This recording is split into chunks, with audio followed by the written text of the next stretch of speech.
share your perspective about the recent Chosen Few picnic. It was only a few days ago, actually. Uh, Many are still celebrating their Independence Day holiday, 4th of July. So we'll let you listen to more of this mix from an early Chosen Few Daily Plaza experience, and we'll get into our recap in just a few minutes, letting everyone join us on air, online. We are Vintage House. All right, so I just need to adjust the camera angle a bit.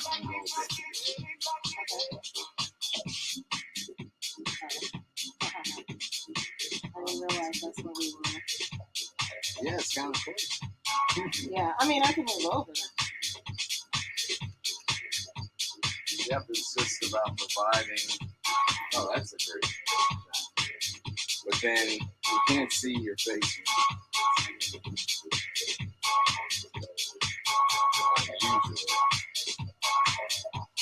Yeah.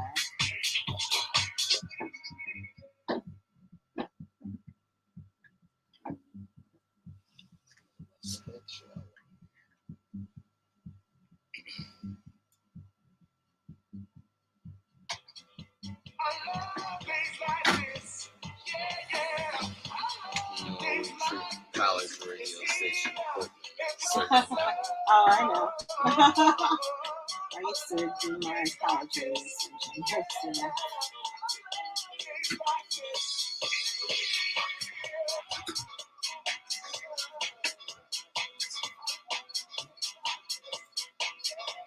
So. Yeah. Here we go. Yeah. So, and if you're here, yeah. Just come on closer. Well, I've got this angle right here, so we're covered. Oh, okay. Yeah. All right. Hello, everyone tuning in. What's up, DJ Purple, Reggie Davenport? First up, thanks for joining us on this Wednesday night after the Chosen Few Festival.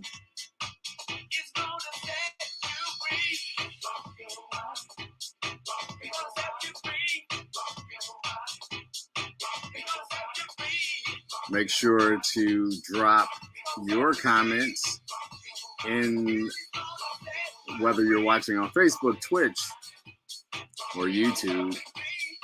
Chicago DJ checking in. Chicago DJ. Okay, that could be like a lot of people. But I dig it. The Chicago DJ joining us tonight. I wonder where the Vintage House crew is. That's what I'm looking for. Vintage House crew check in.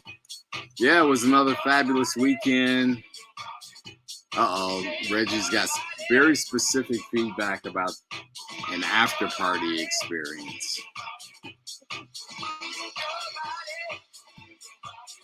Oh, it's Tyrone Mix. What up, Tyrone? Thanks for lending some identity to that mysterious handle. All right. Let's get into and chop it up if you're ready, Lady D. I was born ready. She was born ready for everything that she's embarked on in life. And so let's make sure everyone who might be living under a rock know who's guest co-hosting with me tonight. This is DJ Lady D, one of the extraordinary DJs here in Chicago and across the nation who happens to live in Chicago, among other things. I'm going to be quiet, though, and let her tell you a little bit about who she is. Oh, wow. So you're on the DJ spot. Lady D. I am a Chicago native. That much is correct. Born and raised on the South Side. But you know, I've become a citizen of the world through DJing. So my travels have gone near and far and wide. And so I've been playing since 1995. I was part of the Super Jane All Women DJ Collective, which launched in 1997. And the four of us, DJ Colette, Heather, and Dehoda, sort of, I would say, did a lot of great things in terms of branding and marketing ourselves as DJs, and who happen to be women. So a lot of good things came out of that union. As you know, that things are great when you do them as a unified collective, right? So that's what Chicago needs, you know, a little more unity. And we're going to talk about Chicago's chosen few picnic and weekend, and you know, that's one event that they have set up that unifies a lot of Chicagoans behind house music. So no matter how you feel about it, I always think that that is a good thing. But yeah, I've played around for 27 years now. So I love Chicago. There's no place like it. People always ask me, where's your favorite place to play? And I always say here, because the truth is that Chicagoans are a really hard crowd to play for. We don't really like what we don't like. So when I'm impressing my, you know, my hometown people, it just makes me feel really good. But it's been a really great and rewarding career, and now I have a girl crew called Good Girls. The Good Girls. With our illustrious Lori Branch, just that woman, and Biddy Girl. And so the Northwestern, go Cats, the Northwestern roots are strong and run between us. But for me, it was really the fact that Super Jane, we just don't do that much together anymore. And I was really trying to find a way to have a collaborative experience when I'm DJing. And it just came about with Lori and Biddy Girl so naturally that we decided to keep doing it. And so we established Good Girls DJs. And so, yeah, here I am with you, Kevin.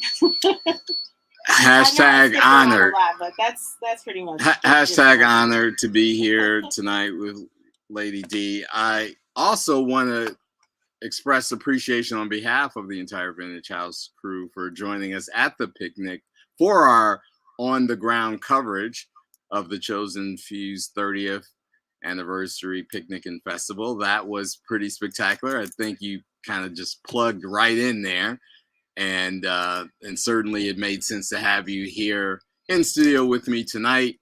I was running around a bit and didn't get to do all of my Vintage House duties, although I did the important thing in getting us all there. So glad that you were able to jump right in, and we're here tonight to do some recaps, to hear a little bit about, you know, some of the favorite performances, of course, some of the fellowshipping and love and unity that was going on, some of the sightings of house music pioneers, icons, artists, performers, promoters.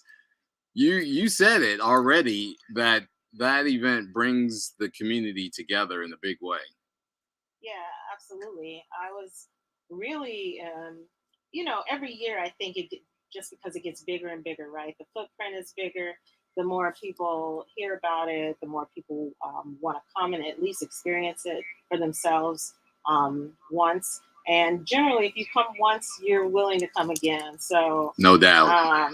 Absolutely. This year, I would say, let's talk about the sightings, because this year I didn't see any, you know, Lisa Ray's or Dion Cole's or Chance the Rappers. But what I did see was every politician in Chicago, okay? Every word, last as they one. say. I mean, Lori Lightfoot, Toni Preckwinkle, Rami Kwao, the chief of police, the state treasurer.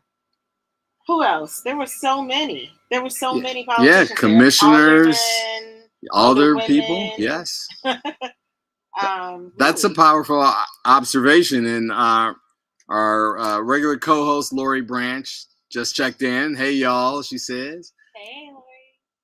And we're giving Lori some time away today. So thank you, Lori, for all that you do for Vintage House, along with our super duper producer, Lauren Lowry. The sightings of politicians, because this is what a midterm year set of elections going on, maybe that could indicate why there were so many politicians, but they usually come out and support it. They recognize. They do. And they know that it's probably one event that you can come and hear music that you like, right? Surrounded by a crowd of people who are going to be comfortable with you, or you're going to be comfortable with as well. And those cops aren't working. They're just there. They don't have to break up a fight, worry about weapons. It's a peaceful day. And I think they come and they feel at ease. I think it's like it's work, but it's not work. So here's where I'm going to get into the first disagreement with my co-host.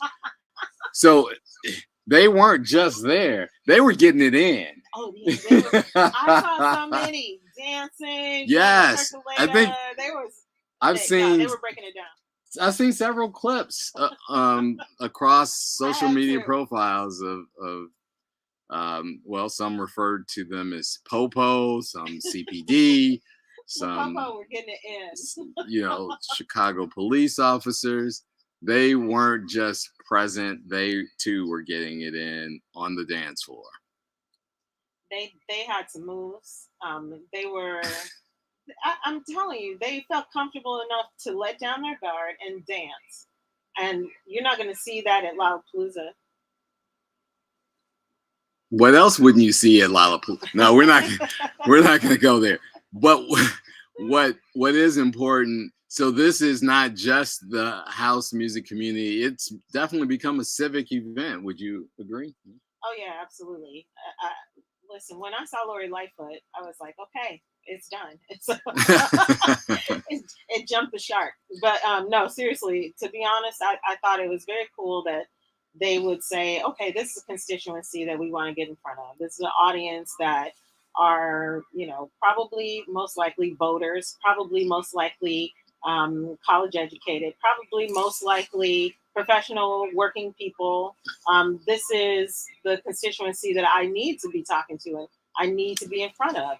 And if you can target and market yourself with little effort, really, they should be paying Chosen Few to come to make an appearance. Yes, that's right. I think that's to allow them to come and be in front of those people. That's a good suggestion and a tier for ticketing next year, the politician tier. Oh yeah, they need to be dropping them dollars. Okay, so Alan wrote a very poignant post that just said, I wish more of our friends support it. And the thing is that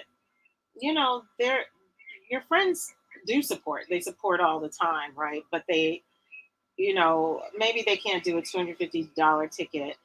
Maybe they didn't see when the early bird tickets came out. I don't know if they do a good enough job of promoting when those early bird tickets come out.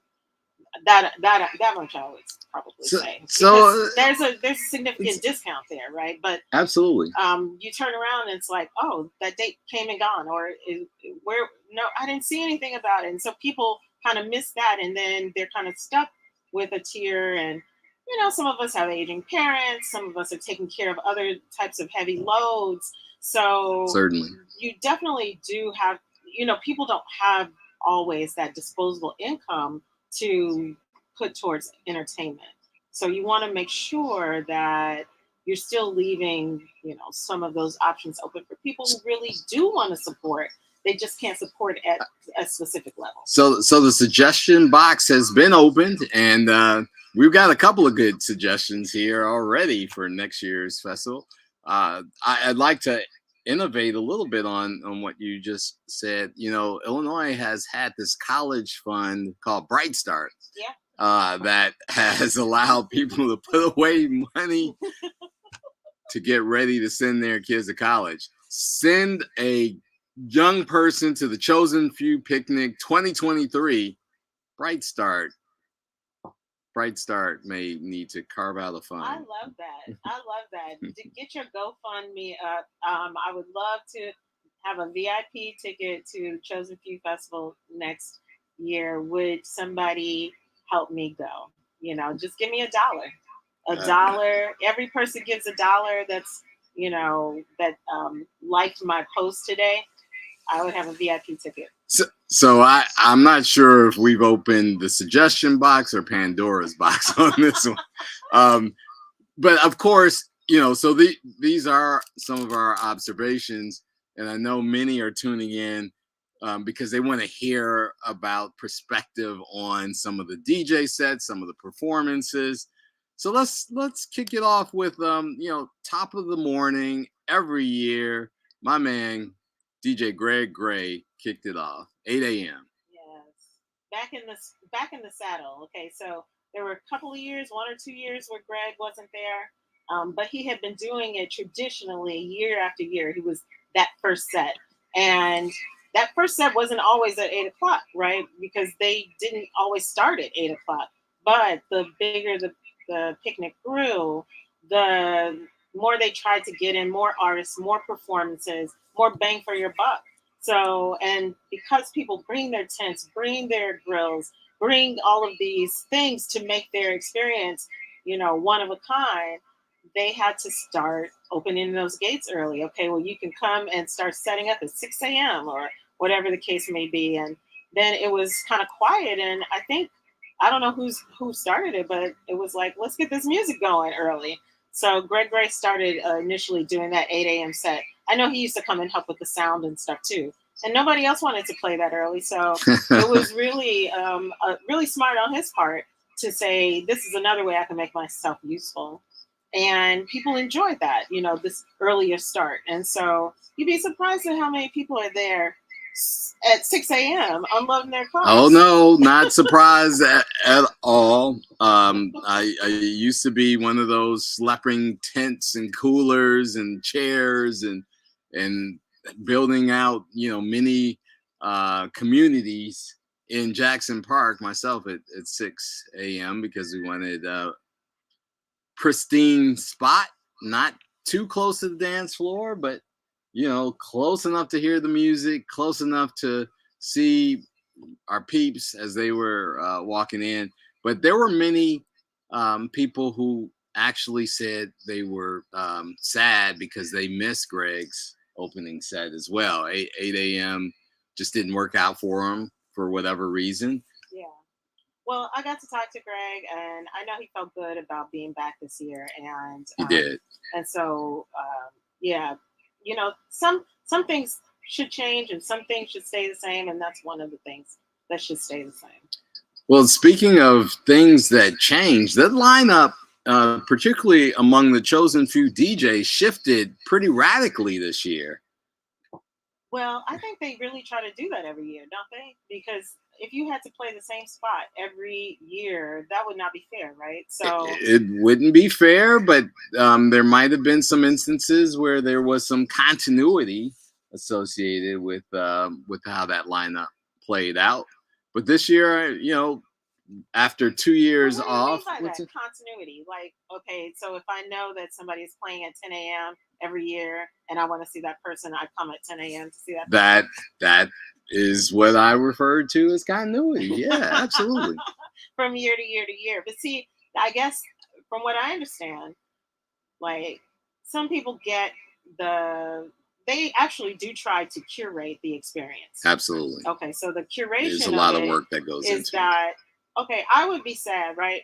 We all play house music, but the Chosen Few, I would say, crowd, they expect a certain amount of disco, certain amount of old school, certain amount of things that they're used to because it is a reunion. So they do want to have that feeling of nostalgia. Absolutely. Yes, and let's relive those moments. There are a lot of high school reunions, elementary school reunions, college reunions, fraternity and sorority, Greek reunions, and so everybody wants to feel that bit of nostalgia, that the way we were, the memories. So I think that if I were forced every year, if I was one of the chosen few, to play that old school set at 10 a.m. or whatever it is, I would be little, I don't know, I would feel a certain way. I would feel a way. So one viewer brought up that there was a comment made by DJ Alan King that this was his year in the rotation to be early in the lineup. Mm-hmm. He along with Jesse. Yeah. Because so I would say the majority of the people come later, right? Okay, the majority. Sure, it fills in as the afternoon. People, but yes, yeah. But come 4, 5, 6 o'clock, it is full throttle, right? That's right. So if you were always in that slot, it just wouldn't be fair. And so I think that is the democratic way to do it. Well, speaking of democratic, we also kind of skipped over some of those other early performers. Keep going. One standout that I believe followed Greg Gray was Our Future. Yeah, Jonathan, J-Star. J-Star. That was a hot set. I didn't see it. You have to tell me about it. So I guess I'm diving in here. J-Star brought energy. He brought excitement. He brought familiarity and that nostalgia.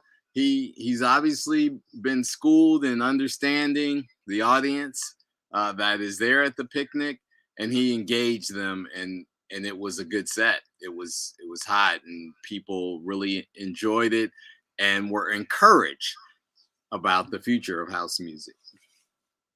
Yeah, I got to see him backstage. I know that Lori interviewed him.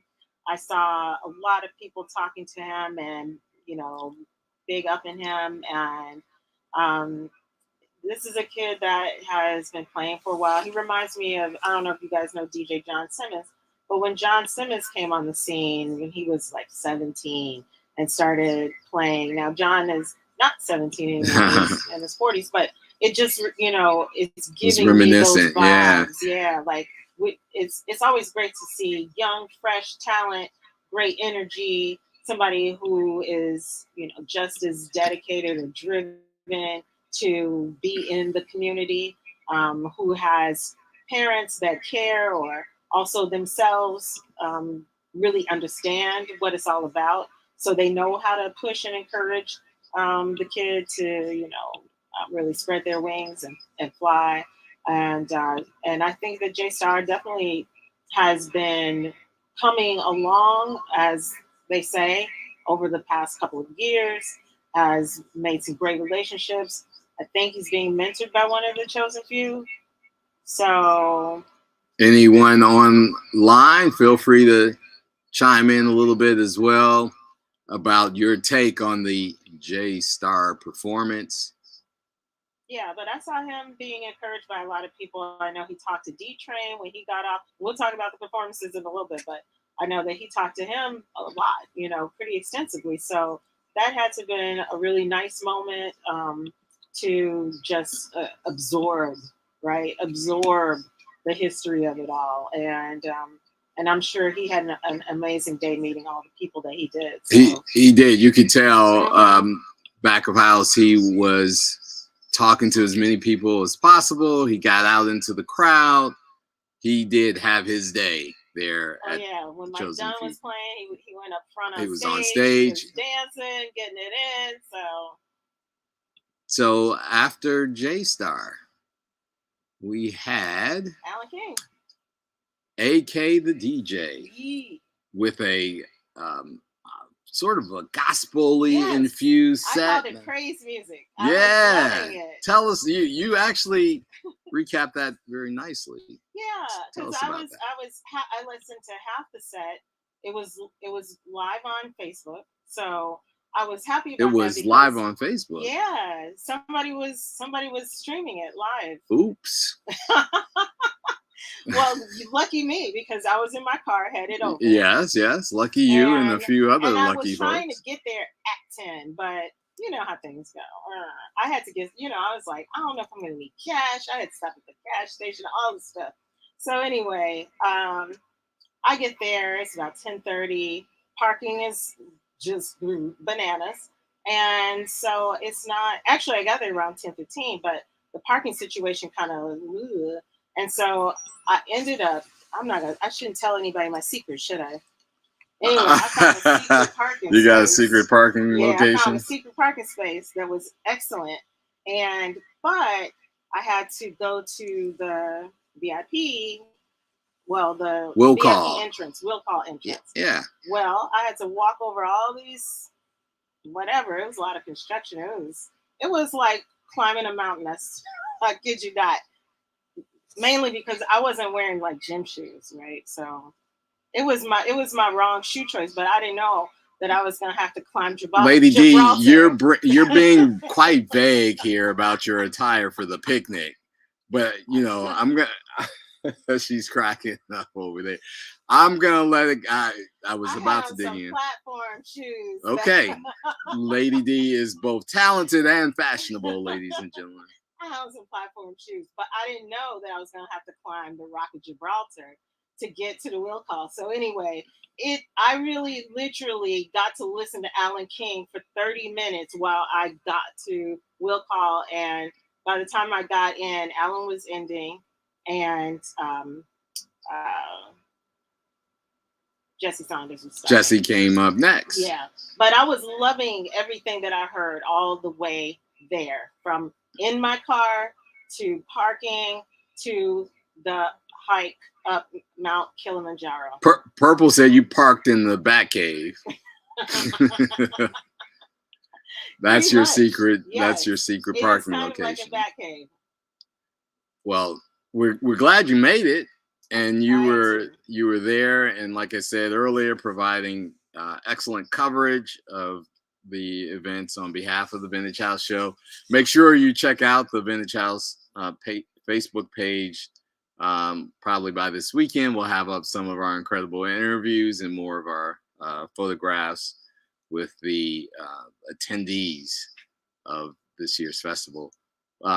So we just covered, I wanted to touch a little bit on that whole live streaming thing. Historically, there has not been a live stream of the picnic because we want to encourage people to come together in fellowship, right? It's a family reunion, and certainly not everyone is able to make it, but I'm surprised to hear there was a live stream. We won't ask you who was streaming. I thought it was the chosen few, to be honest. I thought it was them. I feel like it was coming from their feed, but I would say maybe that is an encouraging thing to do for like maybe the first 2 hours. Suggestion box is back open. Yeah, maybe the first 2 hours you get people kind of hyped, like they kind of checking in, like, oh man, I didn't get a ticket, but maybe I want to go. Like actually, it's kind of like an incentive and an inspiration to kind of like get your together, and then like, you know what, I think I am gonna pop and up roll up there. Yeah. Like you said, I'm gonna pull up. The crowd pulls up by 4 or 5. It is packed and off the chain. I'm pulling out all the old colloquialisms tonight. Hey, yes, pull up. Pull up. That's a new one. Newer. Yeah. If you bout it, pull up. There you go. So talk about what you felt, experienced when DJ Jesse Saunders hit the decks. Man, it was definitely a family affair. I mean, he literally ended with "We Are Family," but he did one of his favorites. It felt like he was giving from the heart and thinking about the young people who were there and the children, right? So keeping it clean and just family-friendly house. I didn't have any real like standout things, but that moment at the end was the real standout part for me, because for us who have families and want I look at house music as an aspirational kind of music, right? It can be. It can be, and at least it's something you can listen to with your 4-year-old and your grandmother. Okay, I can't say the same thing about the Migos, whatever. Hey, the Migos. Okay. Jan, Maybe I shouldn't name anybody by name. Let me take that back. No. I mean, they do what they do. I can say anything. I can say Rich Homie Quan. I can say whatever. But literally, there's a lot of music that people are listening to, engaging in, that you would be ashamed to play in front of your grandparents. Yeah. Or you wouldn't want your young kids to hear. House music isn't always like that. Right. House has gone there in certain eras and time periods. And some of those classics that we might refer to have some of those elements, but your point, your generality is well taken, right? We are you talking about Hula and Fingers or the Out Here Brothers? I am not talking about my former clients, the Out Here Brothers. No, not at all.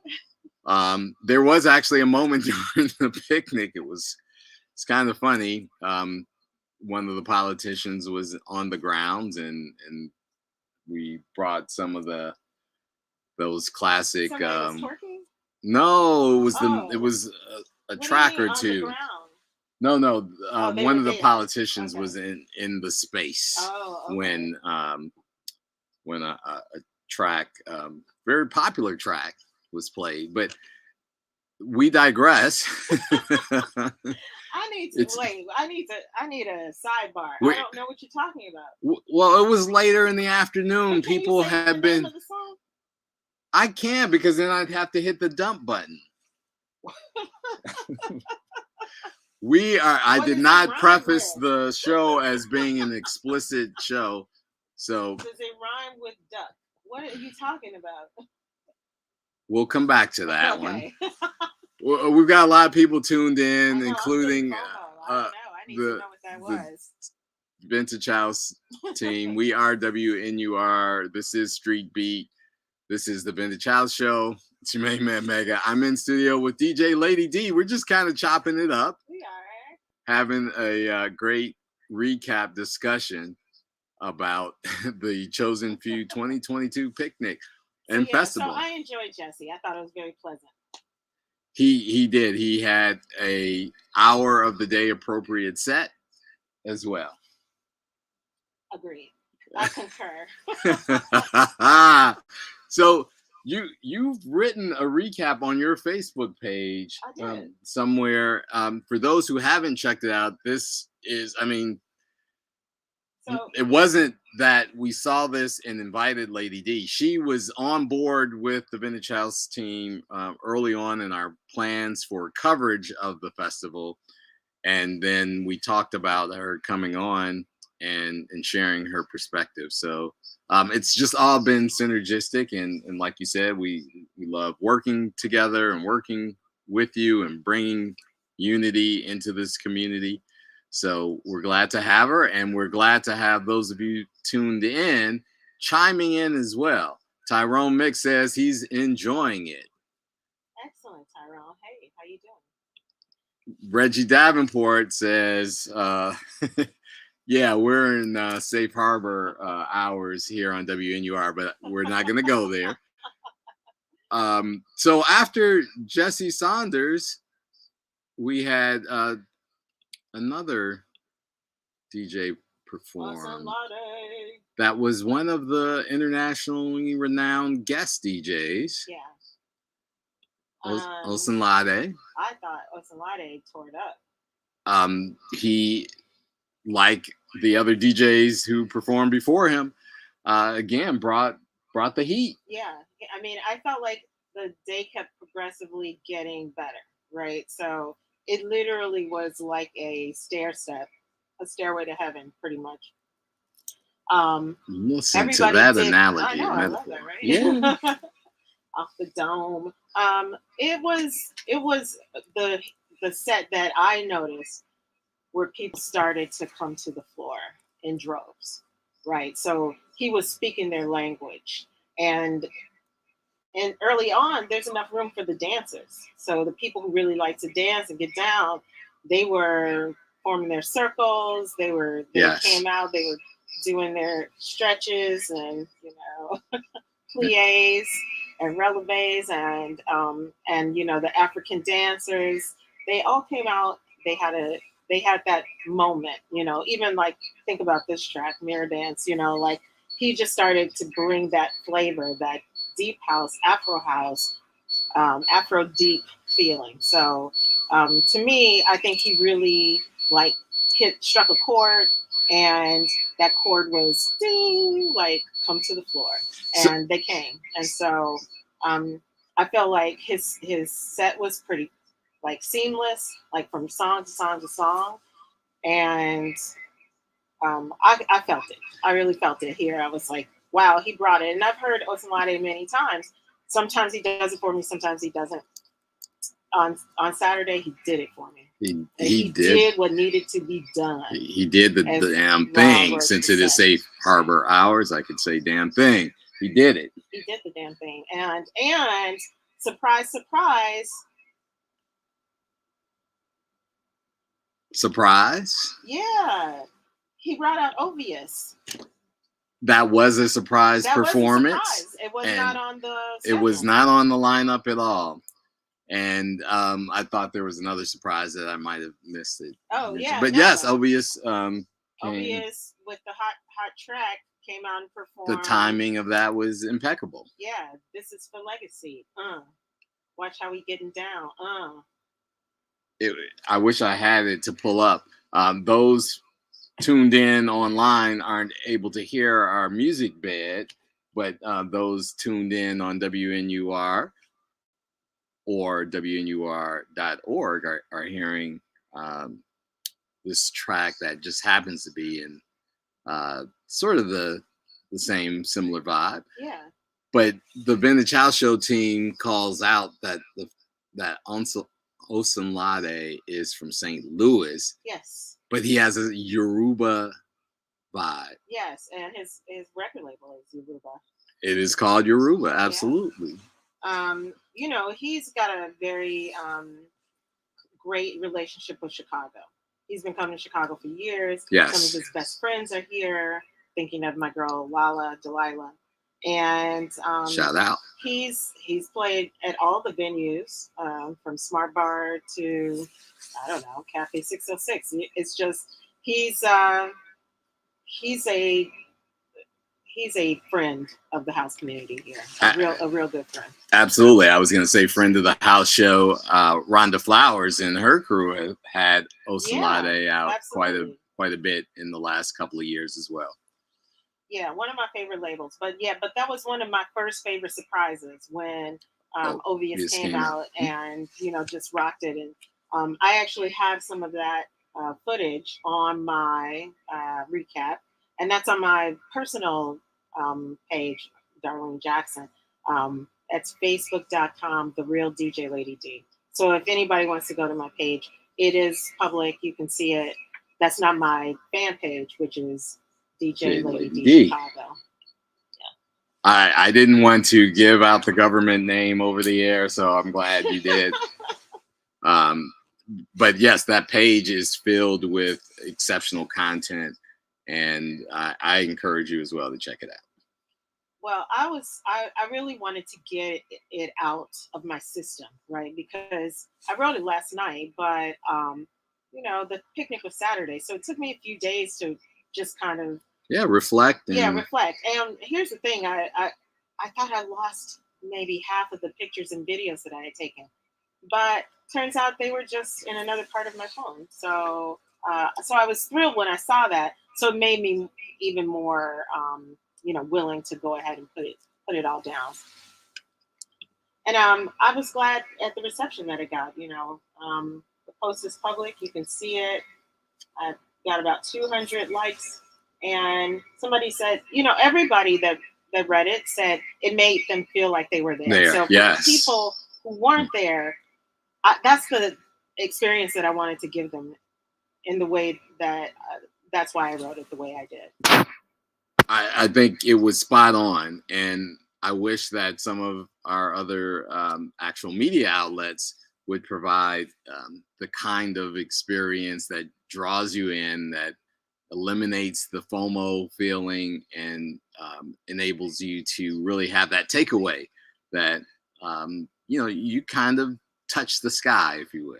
Yeah, well, it's a new day, right? So it used to be like if you didn't have a ticket, you just missed out.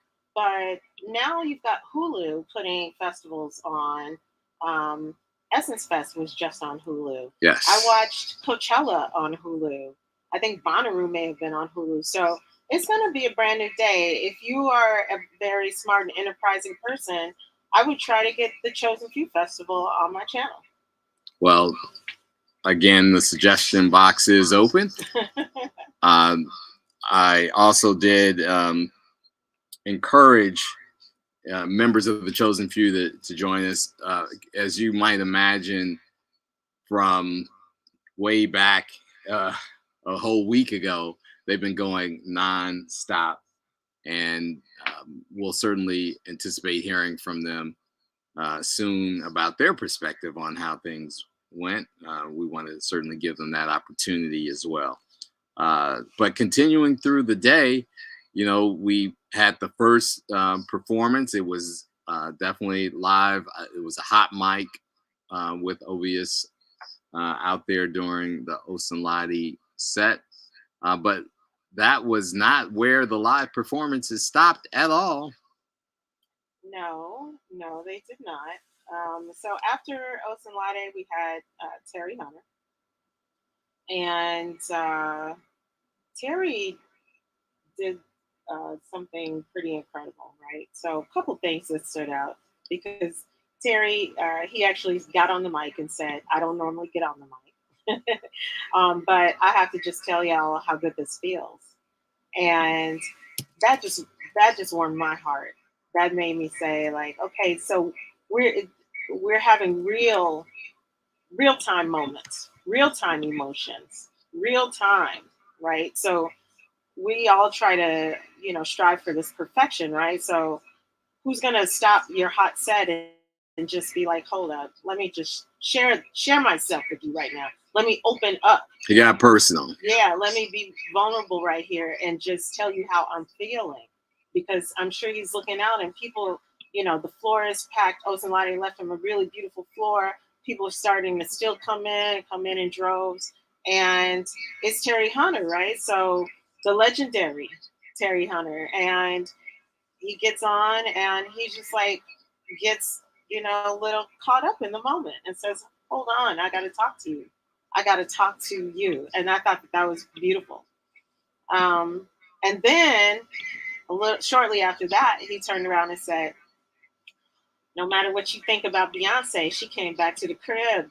Hello. And he got the call from her official management to do a remix. So a sanctioned remix, not a bootleg. And he debuted, I should say, his new remix of Break My Heart by Beyonce. It was absolutely an exclusive moment, Yeah. a breaking moment breaking news during the festival. That premiere, I think, wowed the crowd even more than they were already wowed about just being together again. Right. And people, whether you like that song or dislike that song, it's fully ensconced in the house lexicon now. Whether you agree with the headlines or disagree with the headlines or somewhere in between, we know that Terry is house. No doubt. And so him having done this remix makes that song definitely house. And so, of course, shout out and respect to Robin S., who had the opportunity to be sampled for the Break My Soul release by Beyonce. And there were interesting things that happened as the song gained momentum in terms of its initial release, and she was added to the writer's credits. And then at the picnic, as you said, Terry Hunter got to debut a Chicago homegrown remix of "Break My Soul." Yeah, I was trying to capture the glee on people's faces. The little kids were dancing, and the big kids were dancing, and really, at the end of the day, that's what a house means to me. It's an intergenerational love fest. Um, I don't know. I just thought that moment was really touching. It was really beautiful to see. Shout out to Terry Hunter for being vulnerable and bringing some additional dimension to the Chosen Few 30th anniversary picnic and festival. Yeah, that's all. Hats off indeed. So after Terry did his thing, the show continued. The picnic continued to swell with attendees, with politicians, with icons of the house community. I want to break for a moment and talk about some of the people that weren't politicians, that were certainly contributors to the house music community that showed up. Please tell us.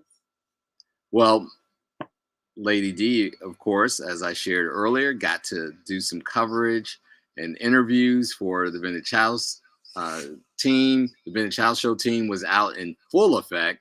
I think we were missing two members of the crew, Rocky Floyd and Justin Alexander, our producer.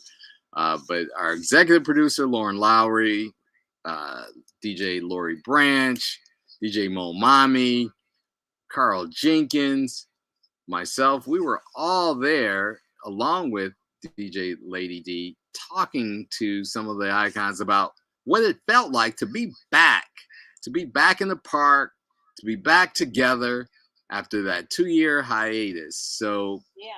who did you get to talk to? Well, one person I got to talk to was Jamie Principle. Actually, another moment was Terry saying how much Jamie Principle meant to him, how foundational he was to house music. And really, to him, house music begins with Jamie Principle. He feels like he is the pioneer of He did house. say that. Yes, he did absolutely did. He put it all out on the line that day. I'm telling you, it was wonderful. And so I did get a chance to talk to Jamie, a beautiful person, a beautiful soul, and we were keeping the interviews, quick and to the point.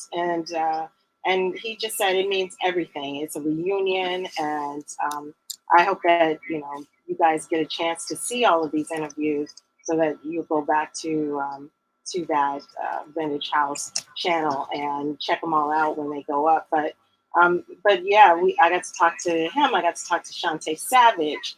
Shantae is one of the voices of house music records. She did work with Steve Hurley and E Smooth and I think Maurice Joshua and quite a few people. But she's also an R&B singer. So we talked about, just that her career and just the same thing. What Chosen Few means to her, and I just think about all the illustrious characters, the illustrious artists, the musicians, the talents, the wonderful talents that have come from the birthplace of house music, and how instrumental house has been to their careers. And so I think that Shantae is somebody who has gone through other genres, but will always be revered and loved in the house community. So those were a couple of people that I talked to. What about you? I saw you interview Maurice Joshua. I did get to talk to Grammy Award-winning remixer producer Maurice Joshua.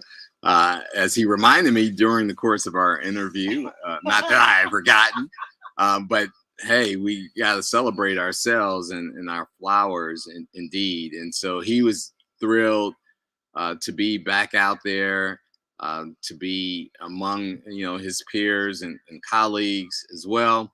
I also got to talk to Vince Lawrence, who is continuing his work in both production of the music that we all love and enjoy, as well as working in the commercial jingle industry, right? As he's done for such a long time, and built an incredible catalog of jingles and music for a number of applications. So that was a good conversation. I too got to talk to Jamie Principal. It was his birthday the other day as well, and so the Vintage House crew posted a very happy birthday to Jamie, and our producer Justin Alexander also celebrating his birthday. So continue to enjoy Justin. It's cancer season. Yeah. Hello. I also got to talk to oh goodness, I could go on and on here. I got Hugo Hutchinson and the First Lady. Oh yes, Chris Ray. Chrissy and Hugo got to talk to Craig Loftus, and I think there were so many people backstage. Oh my gosh. Yes. Man, Dave Sabat. Dave Sabat was, I miss Dave. Rasul is always Jay in the is building. JMT was in the building. Miggity Maestro, Steve. And Lady LaRonda. Got to talk to Steve. I was anticipating the Lady LaRonda dance, but I may have missed it. I don't know. I think she was up there. Okay. Well, I missed that, but Steve Miggity Maestro and Lady LaRonda definitely were present in their beautiful attire, as always. We talked to Osunlade. We did. We got to talk to Osunlade. I don't want to step on the lineup here, but DJ Teddy Douglas. Teddy Douglas and DJ Spin. And Spin. They did a back-to-back tag team. The Basement Boys from Baltimore, and man, their energy. I like to say they like to raise you up just to drop you down, to raise you up again and drop you down and raise you up. That's their sort of dynamic. They kind of like that tension and release style of just giving you, like taking you up and down. And so I thought their set was, fun and dynamic, and they played some like classic, I would say like East Coast, garage and, house, some hot hitting songs that we all know and like, and they were bringing that energy. I mean, Teddy was sweating. He was working. He did work it out. he was moving across the stage. So I thought that they did a good job of, but before them, we had Wayne Williams, and we had Natasha Diggs. Well, we're gonna circle back. Are we circling back? Yeah, okay, we've gone out of order a little bit. Yes, we are. We jumped ahead because cool. Some sliding of the doors. Sliding doors indeed, farm doors, all those. Watch the closing doors. IRT. So, some of the folks that were also out backup house tuned in tonight. DJ Drea. How are you, Drea? Hey, Thanks DJ Drea. Yes. Thanks for checking in as well. She was back there too. She was indeed. We've got Ladybug, the eclectic DJ, checking in. Ladybug was with Groove and Kiki, and they were they actually helped staff the picnic. So they wanted to experience the picnic, so they helped staff, volunteered. They were back there in the blue shirts. I actually got a great picture of them. That's also. I did see that. But those are two up and coming women DJs who I adore, and I was just so thrilled to see their volunteerism in action and them supporting an event through service. I like that perspective. Indeed, we got to recognize every dimension of this event, and service was certainly an important one, in ensuring that everyone had a great and positive experience. Um, we are, as I said, skipping around a bit now as we approach the top of the hour, but I want to go back to Chosen Few DJ founder Wayne Williams and his set, which, you know, Wayne being Wayne Williams, Chosen Few founder, certainly an early pioneer of bringing disco and R&B and dance and house all together. He did that in his set. He did. I thought Wayne's set was fire. I did. I had I did not I was purposely like watching from behind the stage that um when they arrived and they were kind of like moving around, and they've got radios and they're in the morning, they're on golf carts, and they're just trying to take care of business. And so I kind of stayed out of his way and just was observing. And then I'm glad I did, because I think that, to me, is when people are trying to do things, and like, you don't have time to like stop and talk to everybody and do all that stuff. I feel like he really conserved his energy, just by taking care of business, because I didn't really see him like really interacting with a lot of people. I feel like he was just really trying to handle whatever needed to be done. But when he got on the decks, he let it all go. And so he was focused. He was clear on his message. I just thought he did an excellent job. I mean, I don't know. Sometimes, Wayne is going to play disco. You don't really know. Like, sometimes he's going to go this way or that way. But I thought he told a story through and through. And I just felt like it was a really cohesive set, really strong. I thought Wayne was on fire.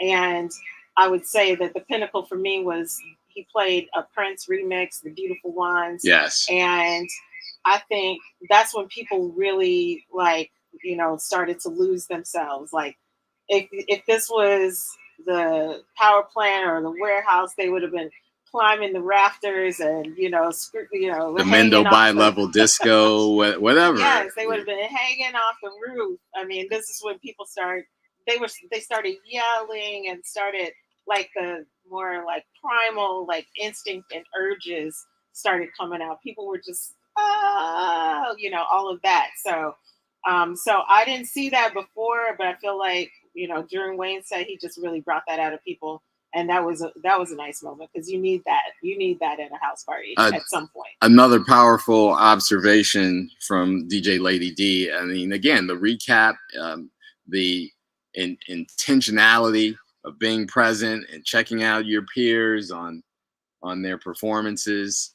I love it. I love it. I love it. But of course, the night did not end there. It really didn't. And in fact, again, I said we're going a little topsy-turvy in our description of what happened that day. But the next DJ up we want to analyze, if you will, was DJ Natasha Diggs. Natasha Diggs. She is the girl of the moment. She's the DJ that all of a sudden people have discovered, right? So I played with Natasha, I don't know how many years ago. And I thought she was a lovely girl then. She's still a lovely person, but she's really taken off in the last couple of years. Getting noticed by Defected, getting those looks to, go play in Ibiza and Croatia and the different festivals overseas. She does her own show every Friday night. Soul in the Horn. Soul in the Horn. But they were, they're an events group. They did parties in New York. And they've been doing that for a long time. Block clubs. And I would say that during COVID, they really capitalized on taking their party from the physical space, where they would have like a big band and dancers and all of this stuff, and then sort of really recreating that in the digital space. And so taking it online onto the Twitch channel, they were able to expand their audience beyond New York, right? Because if you're not in New York, you couldn't go to a Soul in the Hole party. But on Twitch, everybody can go to a Soul in the Hole party. So I made the same mistake. I was tired. It was late in the day, and I was talking to Natasha about having watched the show Soul in the Horn. But you said Soul in the Hole, like Sada. We did make that mistake. She was very gracious about it, corrected me, and we carried on the conversation. But expect to see Natasha as a guest on the Vintage House Show in the near future. I'm just putting it out there. Natasha Diggs on Vintage House Show. Her set was fire. I think again, the energy, as you referred to, sort of the stair step of energy flowing from the stage, stepped it up definitely to a level that was electric, that was fundamental in terms of telling a story or moving the dance floor and taking the energy from the dance floor and translating it back through the decks. I mean, that's part and partial to, I think, how she vibes. Would you say? Yeah, she's a twirler. I like to say she loves to dance while she's DJing. Yes. So she's giving you a lot of energy, a lot of just motion and movement. And I think, her love for dance comes out as she's spinning. Like, she enjoys the music as much as she enjoys playing it for you. And so she's somebody who's going to get caught up in the moment. There's a lot of reverie in her expressionism, like what she's bringing in addition to just playing the music, right? She's performing it for you. So she's singing it, she's mouthing the words, or she's raising the hand. She's going to get you into it one way or another. And so she's doing everything she can to just keep you entertained. I think that's a good technique. It works when you have the personality and the energy to really to engage to execute people that yeah, way. yeah, absolutely. She's animated, I think would be a term I would use to describe, but she's also skilled at the craft. Yeah, she's right? Sweet. She's got all the things, right? She's got a great image. She's really, the floppy hat. Yeah, it's like she's got a hat or sunglasses. She's very colorful, and she's a sweet person. We bonded over the glasses thing. Yeah. I did talk to her a little bit about her frame game. Yeah, I wanted to hang out with her more. I was, we got a few pictures backstage. I asked her how she felt because I know it's very nerve-wracking playing The Chosen Few. Especially at the time she was on, which was like a real prime time. Yeah. And you're not from here, right? So you're like, oh my God. And like, it's your first time in front of their audience. So you want to impress, you want to do it right, you want to pull it off. And so I did see her, struggle a little bit. Like she uses like earbuds and not headphones. And so, it's got to be an adjustment to work on a big system and then try to be able to hear with the earplugs, right? With the earbuds. And so we had a very candid moment where I was like, how do you feel? I know it's really nerve wracking. She was like, yes, it is so nerve wracking. I said, you got through it. I know you feel good now. Now you can relax. I just talked her through that moment because I know it's nerve wracking. I mean, I played Chosen Few. I may have been the first woman to play Chosen Few. And do you recall what year? Then. What year was that? I want to say 2009.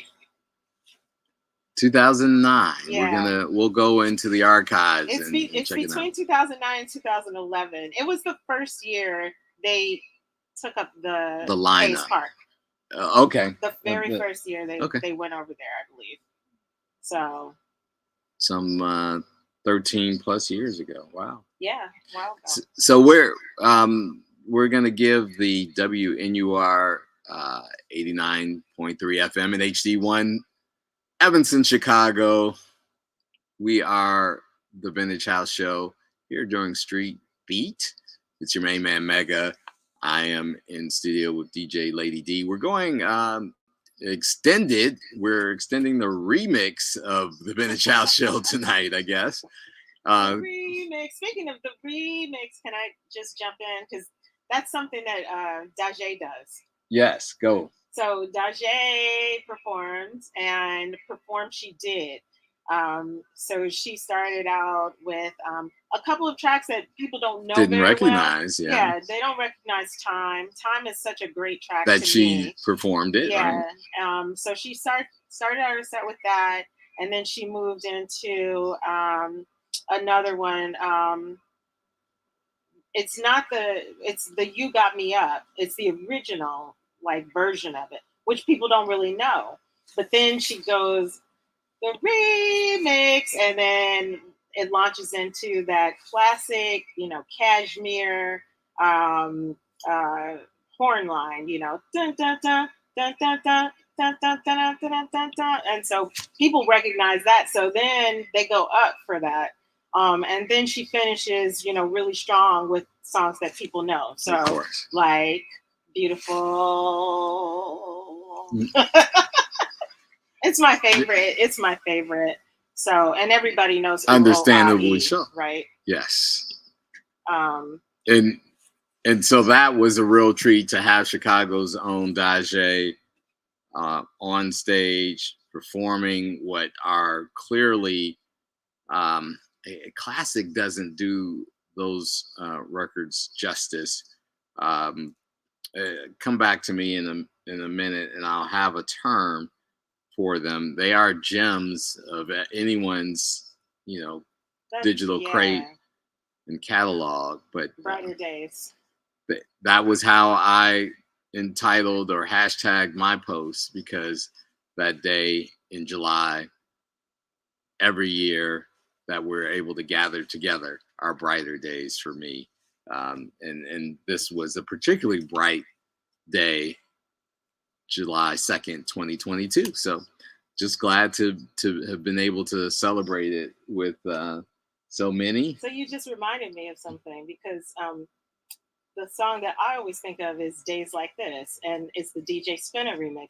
And Spinna was in town for the Chosen Few picnic. He wasn't playing, but he was in town, and he was backstage. That was somebody that we forgot to mention, but indeed, I mean, we're gonna be in trouble because we started name dropping, and we missed I'm sure a ton of people in that recap. But this won't be the first nor the last time we talk about the event. But yes, in fact, I was at the closing party on Sunday night at Epiphany Center for the Arts, and Days Like This was played, and I think it was Bruce Bailey from Detroit spinning it, and he dropped out the audio, and the crowd picked it up from there and sung us home. That is definitely an anthem, and I think that's the term that I think is an appropriate term. Yes, anthem. Absolutely. Get your hands up. That's right, and sing along. So all of you at home, go ahead and do your thing. Get your anthems going, and we are so grateful that you continue to support the Ben and Chow Show, because it is our mission to help sustain the culture, the business, the music, and of course the history that is house music. And it is our own narrative, a Chicago narrative. We own this thing, and we're telling the story and allowing all of the icons and pioneers and up and coming emerging talent to ensure that they have the chance for that first person narrative to be told. But we are winding down, but we're not out yet, because we got a little more to go from this year's 30th anniversary of the Chosen Few Picnic and Festival. Who was up next? Since we skipped around, we're at dusk now. Who did we hit?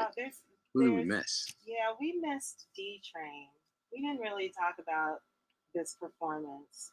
So let's talk about it. Let's get into to D Train. He was well coiffed there. He had a nice outfit on, rocking the did. stage and the mic. He looked good. He looked Like good. like was this, did he drink from the fountain of youth or Can you just what say happened? that? Yeah. The man looked good. He had a nice tight shirt on, showing off the pecs, the abs, and the Been guns. working out. D Train. He looked good and he sounded good. He was belting his tunes. He was out there by himself, singing over a track, and that's not easy to do. And I think he really did great. I think he pulled it off.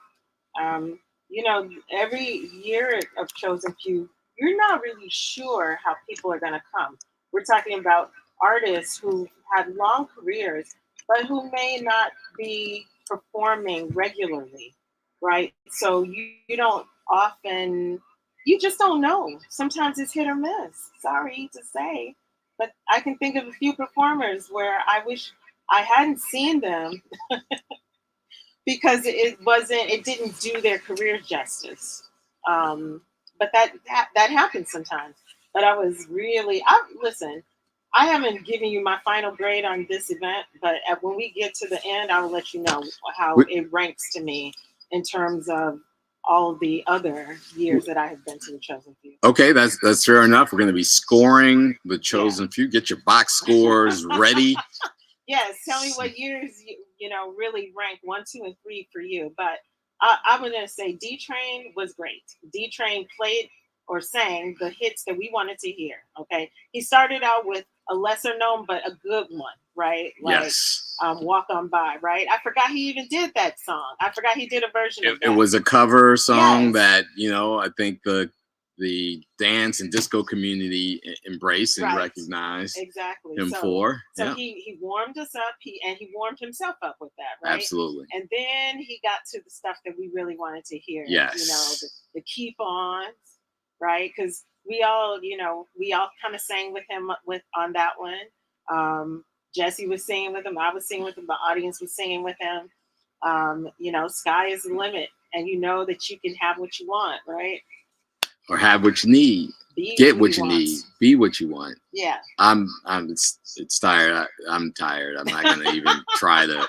But what I do want to say about it from my perspective, and I'm gonna get back to you on it, is back in the days of vinyl when I began DJing earlier on, I spent a lot of time studying the labels and the jackets and certainly liner notes, but specifically, the label just stands out in my mind, and I'm envisioning when I was playing the record, I would often envision what this vocalist was like when he was recording the song. And so this moment at Chosen Few 2022 for me was seeing the manifestation now of this artist who I had, just kind of studied on vinyl, and now he was, performing these timeless songs, right? That many of us who are fans of house and disco and R&B, really, this is another anthem, right? That he performed. Keep on. Oh yeah. Yeah, and then he finished with "You're the One for Me," right? So I feel like between "Keep On" and "You're the One for Me," those were the two that stand out in my house music experiences as a 13, 14-year-old person. Listen, I will age myself. I do not care. But we're thankful to be here another year and trip around the sun, right? I really thought that he really kept that inspiration going, right? So he didn't spoil the image, that you may have had of him. And not at all. Yeah. Not at all. I can't say that for everybody. I'm just saying. I appreciated that. So I appreciated it. Tyrone Mix chimes in, not studying the label and the liners was a downfall for him. He's being vulnerable. We appreciate that.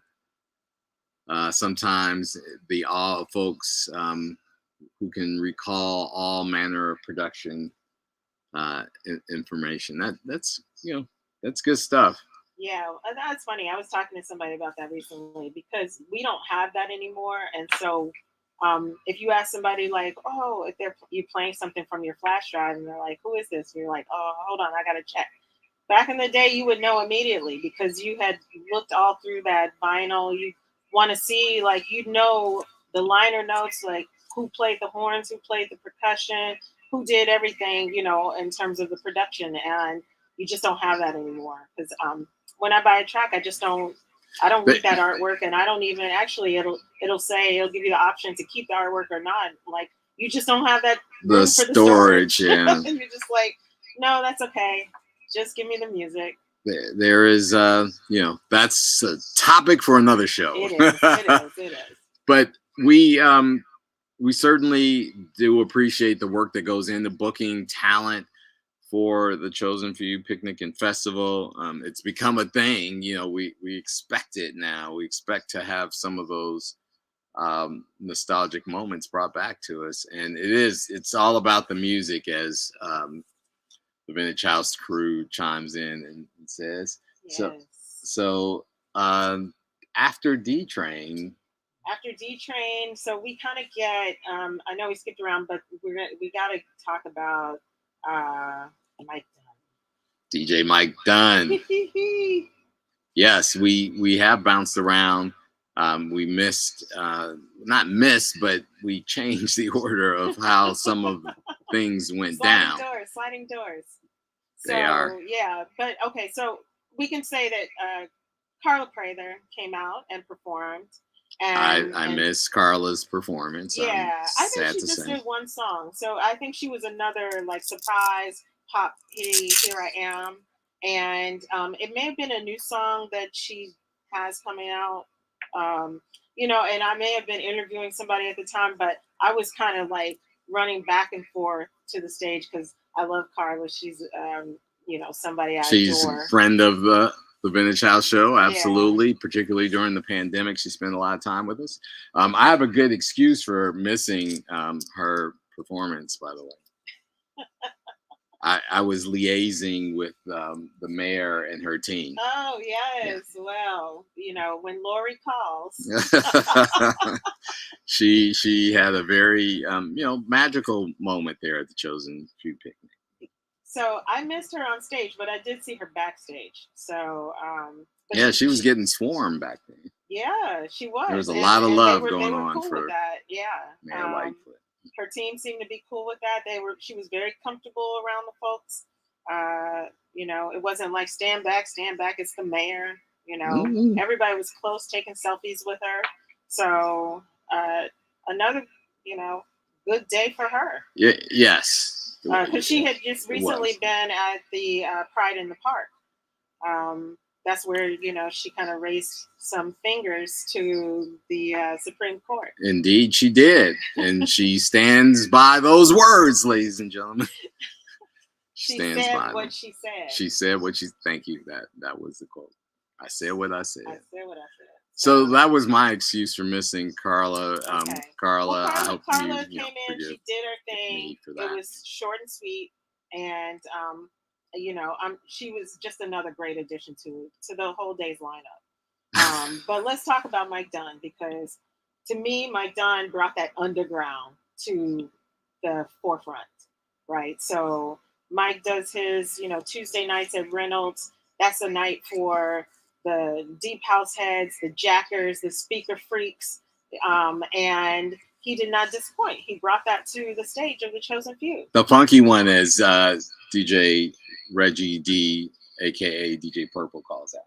The funky one. Hey, Mike yes, Dunn. That's right, the funky one. Freaky MF, right? So we had the dancers come out, like his I would say his harem of dancers, right? They came out, they had their, things on, they were ready to perform. They were ready to show like the cult of Mike, because they came out and they rolled around the stage, they jumped up on the stage, they hopped up on the stage, they did what they would do during a typical Mike Dunn set. It was tribal. Yeah, it's tribal. Yeah. When he's Yeah. got you ecstatic in a way, then they demonstrated that. Like, this is a part of house as well, right? It's not all like gospel or praise. It's not all like a very like beautiful and piano and keys and chords. Some of it is acid and loud and clanky and cacophonous, and this is what Mike Dunn brings to it. He's going to bring this like really strong hardcore energy. So raw cut, uncut. So if you didn't have your vocab game up tonight, it should be elevated with DJ Lady D in the building. Cacophonous indeed. But your description is so prescriptive and on point. I couldn't agree with you more. We had a disagreement earlier in the show, but we healed. We're all good now. Kumbaya, my friend. So there are some naysayers that said that even though the way you describe what that experience was when Mike came on stage, some people felt that it was disruptive it was. Yeah, I'm not saying it was not that. It was not. Listen, you can't have it. It can't. It's not all pretty. It can't be. That's what I liked about it. All it was neat raw. It was packaged. uncut. Yeah. And it's disruptive. That's what disruption does. It's not. It's like it's compelling. It's it brings from what you're used to bring you something new and to jolt you out of your comfort. So I talked about continuity earlier, and really what I would say this 2022 festival and experience was less than the smooth, continuous tradition from the past. It was really a new experience universally. I would have to agree, and that's what I loved about it. So we're gonna in about 7 minutes or less get Lady D's score, but I want to talk about I think it's fair that I can jump to our closing dynamic duo, the Hatchet brothers, DJ Tony Hatchet, DJ Andre Hatchet. This was one of for me, it was wow. I'm at a loss of words for what it was. It was certainly the culmination of the night. They did the damn thing as well. They shut it down. They knew the assignment, ladies and gentlemen. Yeah, I mean, and they delivered. The thing, they grew up playing together, right? So you would imagine that the chemistry. It's hard to do a back-to-back with somebody that you've never played before. Now you can do it with somebody that you've played with a lot, but can you imagine doing it with somebody that you have played with all of your life? Hello. Right. The tag team. I mean, that should be a thing all the time. Yeah. So I thought they were great together, and it was good to hear them play off of one another. They played some disco. They played some house. Classics. Yeah, classics. They were taking us on a journey for sure. This is typically, I think, the hardest set to play, because this is when people realize that the sun is setting and they've got to get their tent down and they've got to gather their materials to start their journey home, or to get to their car. They got to put the stuff away, right? They don't get to come back tomorrow and do it. I remember. Although there was that one year, right? There was that year. That 1 year, the Sunday. But yeah, this is when people are distracted. That they're trying to figure out, oh man, do I have all my stuff? Let me, and so it's got to be a really hard slot to play. I've played it in, festival events like that, and it's like nobody's really paying attention to you. You know, when they have to tear down their tents and their pagodas and their couches and their their air mattresses, um, roll up their carpet and so literally it is a hard set to play, and it's got to be comforting in a lot of ways to be with somebody that you know so well. So because you have each other to look at and to lean on, and even as the floor is kind of clearing a little bit, there's still the diehard people They that were are still there, right? Yeah, they were there, but then people are kind of like moving out to the sides and to the edges and leaving the park. So so it's the exit of it happening, and but I think that they did an awesome job of showing us why and how this picnic got started. They they did that. They did um, tell the story of it was the origin story of how the Chosen Few picnic evolved, because it was the Hatchet family gathering that started behind the Museum of Science and Industry 30 some odd years ago. And I thought it was so appropriate that they ended this 30-year anniversary together. So so kudos to that programming. I thought that programming was But awesome. The lineup and the way it closed out, how it culminated, absolutely was phenomenal. And I got to I was on stage watching Andre and Tony and their communication and their coordination and the chemistry, as you said, and of course they're brothers, but it was something to witness, I must say, and I admire both of those guys. Yeah, as well. I didn't have any battery left, so I didn't get any of that. So I'm gonna have to look for other people's memories and see what it looked like in retrospect. I was out in the crowd. I was listening to them. I was actually in a tent, talking to one of my childhood best friends, but keeping one ear open at the same time, going like, "Wow, this sounds great." This is good stuff. So I'm gonna have you join me over here on this camera because your camera is sort of fading. Okay. As we close out, chiming in here, our friend of Vintage House and just a damn good guy, Alan King, chimed in. He said Tony and Andre definitely stepped up to the moment as we knew they would. So there was total confidence that they would close it out in a magical and powerful way.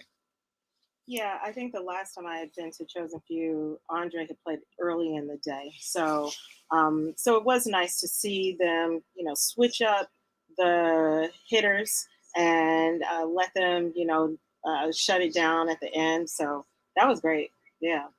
Well, I just want to give, I know there are people in the community, some, still have a challenge with this event being one of the, really strong unifying events. But it is that, and kudos to the team that produces it. They give their heart and soul to creating all aspects of the event, all the pre-events and the post-events and everything in between. I know we talk about all the DJs in the Chosen Few. Can't forget Kim Parham, the woman Chosen Few. The business brawn of the Chosen Few, Kim Parham. Of course, we wouldn't forget Kim and closing out all the planning and logistics that she handled. Yeah, spectacular. I was in touch with Kim quite a bit during the days leading up to the festival, and she keeps her head. She keeps her head. And in fact, we had Kim and the former PR publicist for the festival on a special episode of Vintage House a couple of years ago, the first time the festival went virtual. So check out the page for a recap of that interview with Kim and Leah. Shout out to them both. So, are we at the moment? We are ready to score the 2022 Chosen Few Festival and Picnic and Family Reunion and Love Fest that it is. So I think that for me, this was the best year for me. This was number one in my book. And I've been to a lot of them. Wow. I loved this year. I loved everything about this year. And she's played, as she shared, first in 2009-ish. Yeah, I think that was the year. I think it was 2009. So, but yeah, I loved it. I loved it from start to finish. I don't know what made this year so different for me, but maybe it's because I was running with the Vintage House crew. But I'm gonna tell you, I loved every part of it. I just thought the programming was correct. I thought it was on point, and I love the additions that they had, the little surprises. I love the people they brought out for us to entertain and perform with. I think that sometimes they get a bad rap on the programming because of where they place people sometimes. If you invite somebody and they're guests, you don't really expect them to play like at 10 in the morning sometimes. I think that that's been an issue that people have had problems with. I mean, it just depends, right? Like, you know, they're giving people parts of the slots, but it really is about chosen few, right? So you can justify it, or you can like make it mean what it means. But I have heard that as a complaint. I'm not going to say it's my complaint. I'm saying that some people say like, "Wow, you invite somebody, why have them play so early?" But it is what it is. But I thought this year I did not feel like it was a it's all about us, and that's why you're playing early. It just seemed to make sense. There was a flow to it that worked. It was that stair-step experience that you described. I think you're absolutely spot on. I'm going to refrain from scoring because, in full disclosure, I was involved in a small way with the festival, and so I am going to say I was thrilled that we were back in person, that I was able to see all my friends at once, as was shared very often about the experience. I enjoyed the lineup. It was absolutely, I think, the right time for the people that were present. My biggest complaint is it's not long enough. 12 hours is not long enough. I know it's tiring, but you know, we could start at 4 or 5, since, you know, back in the day we used to leave the club at 4 or 5 and then go until like 1 or 2.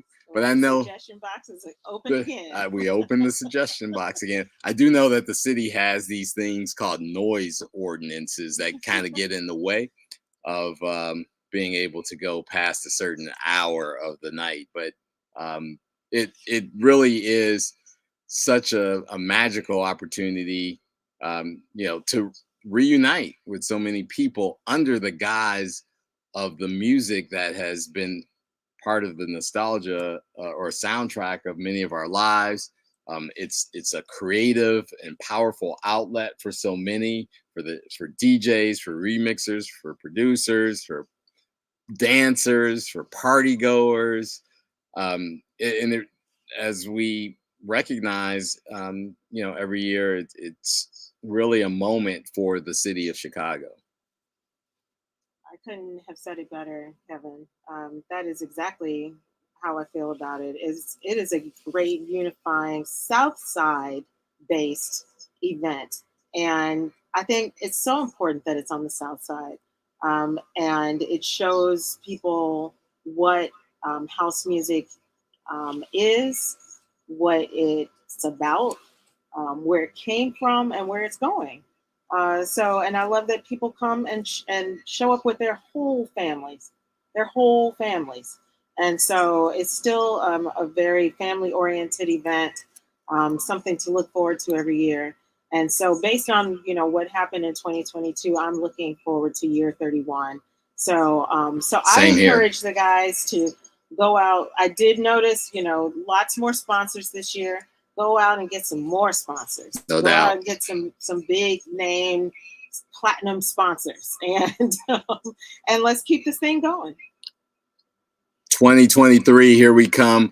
Every Wednesday night, though, leading up to another Chosen Few Festival, be sure to join us here on the Vintage House Show, 10 p.m. Central, WNUR 89.3 FM, and in HD1, also live streamed on our Vintage House Show Facebook page, on Twitch, the Vintage House Show. And of course, if you miss an episode, ICYMI, you can download an episode on our podcast that's available at thevintagehouseshow.com. It's truly been a pleasure. I mean, thank you for having me. We had fun in addition to chopping it up about this year's fest. That time went by fast. We extended our show tonight, 11:36. Yeah. We're gonna sign off.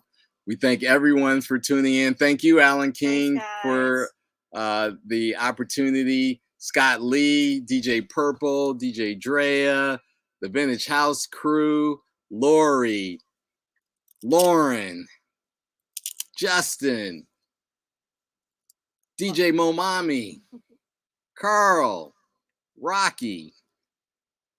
We are Vintage House, and we appreciate your support as we do this important work of telling the story about the history, business, culture of the music we all know and love, house music.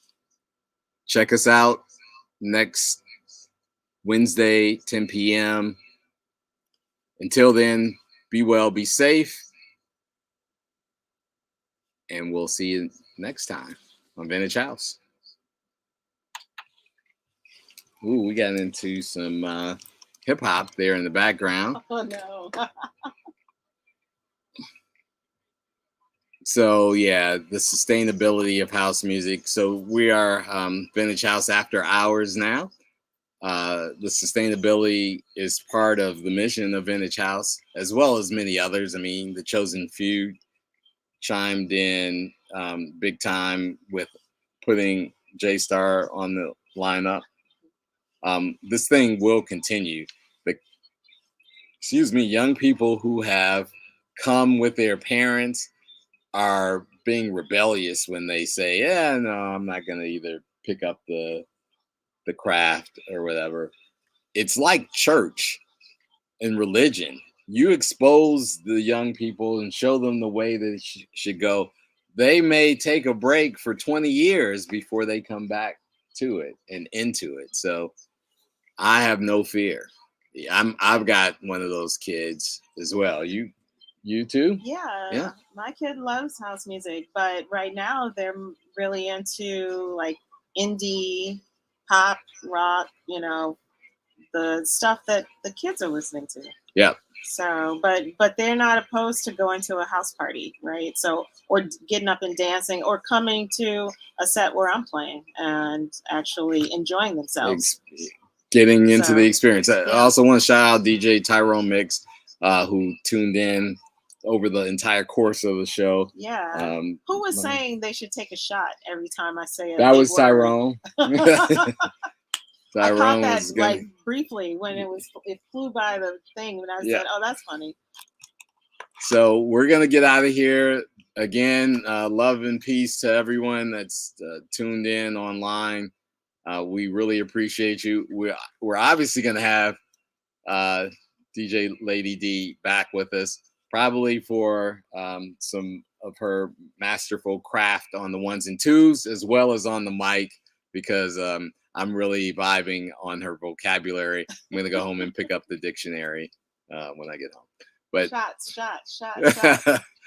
After Hours with the Vintage House Show, we're shutting it down so we can get home and get to the next day. Thanks all. Thank you. Bye for now.